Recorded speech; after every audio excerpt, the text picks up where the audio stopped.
ভোজনালয়ে সকল বন্ধুদের স্বাগত জানাই। আজকের রেসিপি পুঁটি মাছের তেল ঝাল।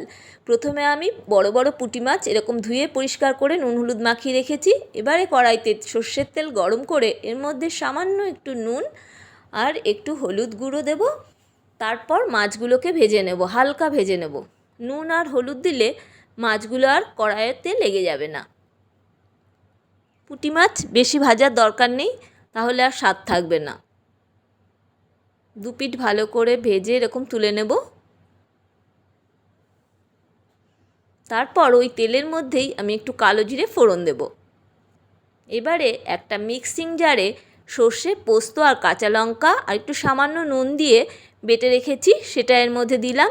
এবারে একটু কষে নেব, সর্ষের ঝাঁঝটা তাহলে ভালো বেরোবে। এবারে মিক্সিং জারটা ধুয়ে অল্প একটু জল দেব।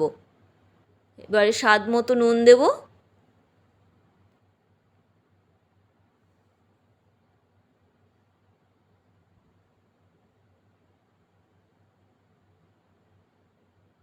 আর একটু হলুদ গুঁড়ো দেব।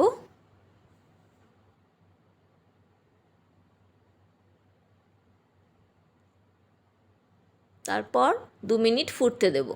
ফুটে উঠলে ভেজে রাখা মাছগুলো এর মধ্যে দিয়ে দেব। এবারে ভালো করে মিশিয়ে নেব। তারপর উপর থেকে 1 চামচ সর্ষের তেল ছড়িয়ে দেব। ব্যাস, পুঁটি মাছের তেল ঝাল রেডি। ভিডিওটা ভালো লাগলে চ্যানেলটি সাবস্ক্রাইব করে নেবেন।